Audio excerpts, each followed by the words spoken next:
$9.99 a month. Start your free trial. How Black Lives Matter is killing Americans. That is the subject of this evening's Talking Points memo. First, the stats, and they are stunning. Since the Ferguson chaos, murders in the USA's 50 largest cities are up close to 17%, and much higher in cities with large black populations. In Chicago, for example, this year alone, shootings up around 80%. Why? Because the Chicago police have stopped stopping suspicious people. Well, folks, that was Bill O'Reilly last night on Fox News on the O'Reilly Factor, blaming Black Lives Matter for crime going up.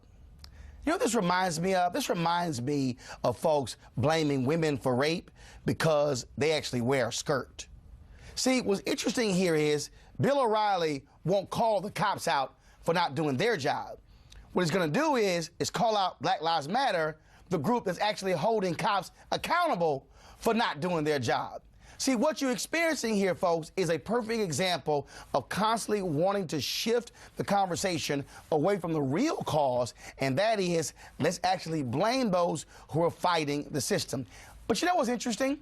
Bill, I noticed you didn't say jack about the cops in Chicago who lied on the stand in countless cases broken by the Chicago Tribune.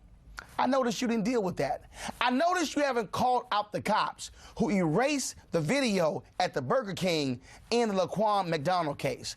I noticed, Bill, that you won't say anything and apologize to Black Lives Matter for accusing them of causing the cop to be killed in Texas when they had nothing to do with it. That was simply some deranged man.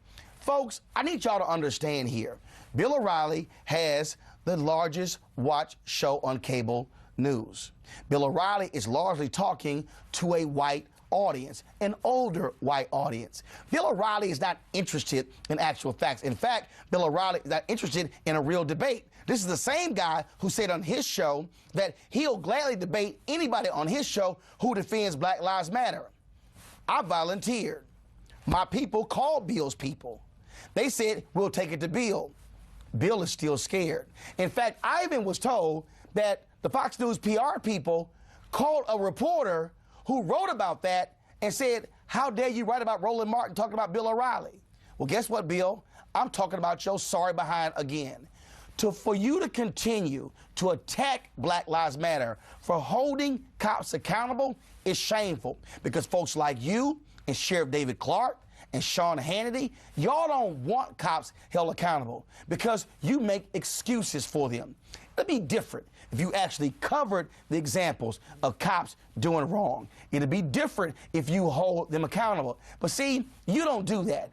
Every time there's an example, especially in Chicago, you love to talk about what's happening, killing on the streets, which is important. But I've also noticed you never left your comfortable studio to go to Chicago. And you never talked about the home and facility where they were holding suspects and not telling their lawyers. How have you just ignored those stories since you love talking about Chicago?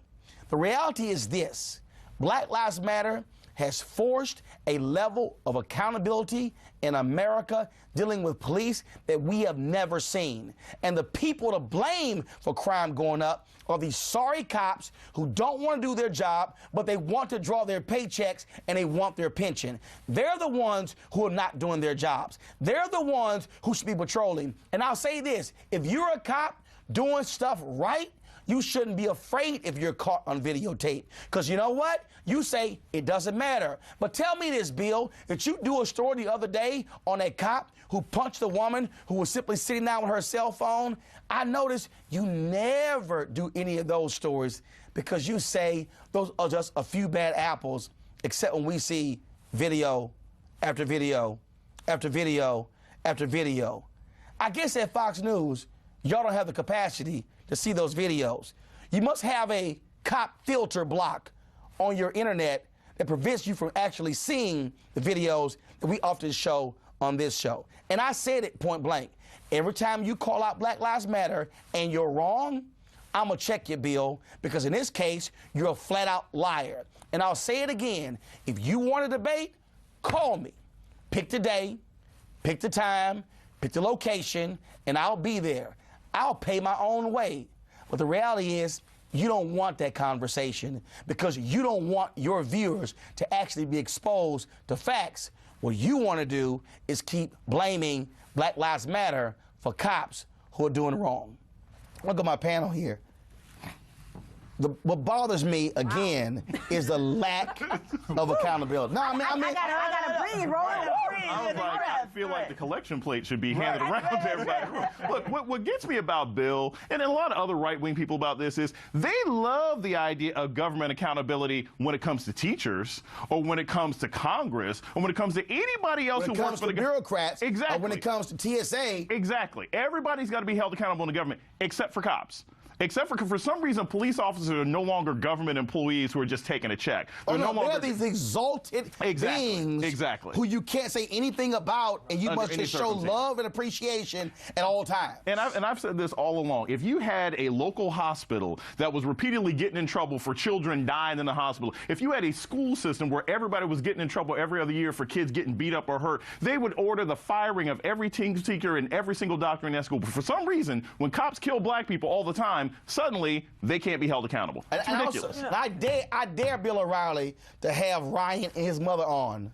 Oh, he won't. And call out the cop who arrested him for free milk. Absolutely. But you know what the belief is, the serious side of this is that there is a belief in this country that black people are demons and brutes and violent, and that white people have to be protected from us, and that's what they see the police doing. Oh, he described it. This subculture happening among African Americans and the killings, but he won't deal with poverty. He won't deal with any of those issues, but it's just, oh no, there's just this.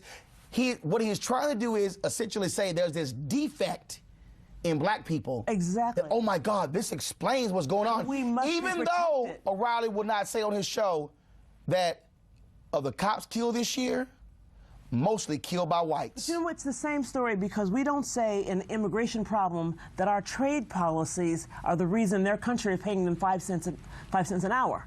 We're not saying we set up a system by which you're going to want to run from your country.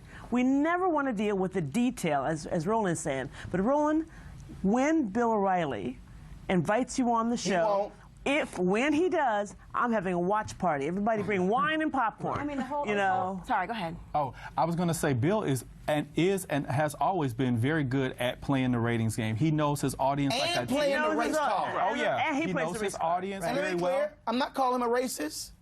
Does he play? Oh, I got called racist? No. But you play the race card. What he's doing is what you talked about, Roland, which is everyone's doing it. Just displacing the conversation as if people of color and black lives in particular are not entitled to question police because there is crime in some neighborhoods and there is murder rate in some neighborhoods and some communities. Therefore, you cannot walk and chew gum at the same time. Right. But the fact of the matter is the police have largely operated on the Supreme Court's, good graces, giving them authority to make decisions they want to and not be checked unless there's some, grotesque thing that's happened. And so now what we're seeing is, listen, officers, you are being held to the standard you've always been held to, but now there is an actual magnifying glass on you. And I'm going to say this. To me, because it's the same thing as Trump, I don't care if you're a racist in your heart or you just played a racist, it's just as bad, okay? If you're promoting dishonesty and it's troped and it's seeping, it's dripping with this sort of racial invective and the same BS that we've all dealt with for the last 400 years in this country, it's just as bad. This is a life and death issue here. This isn't just a matter of culture. This isn't just a matter of behavior. People are dying. That young man who was just here a couple of minutes ago, who knows what could have happened if his mother didn't work in the school system, if she had worked at a job where he couldn't get. These are life and death issues, and they treat it as race. And what about the fact that the same thing, this young man, that's a traumatic experience. Yes. Right. Being at lunch, and you going back and get some milk, and then now you got some cuffs on you. But again, but see, Bill won't defend him. No. See, Bill won't defend him. Right. See, he'll ignore that story, won't call that cop out. Because Bill doesn't relate to that child as being a child. There's nothing in his heart that would love that child. It's Trayvon Martin. That jury could not see that as their own child. Or Tamir. Or Tamir. The bottom line is here. Right. I am not going to stand silent and continue this game and not hold cops accountable. And I would say for the cops who refuse to do their job, because of this whole issue of I'm afraid after Ferguson, you know what? Go find a new job. Go somewhere else, and we will happily go hire new cops. We have no problem doing it. Final comment. If your problem, officers, is that you don't want to be accountable for following the law, then you should not be in law enforcement where you expect people to follow the law. All right, hey, Bill, you got the number. You want to roll? Let's roll. I'm a puppy. Anytime, any day. But see, if you got guts, you'll call me. But a wimp, somebody who's scared, somebody who wants to run from the truth, they'll keep hiding. Well, you supposed to be the man. Wow. You supposed to want to debate anybody. Holler at a brother. Anytime. Any day. Can we take this tape? I'm here. Coming up, we'll talk about the Affordable Care Act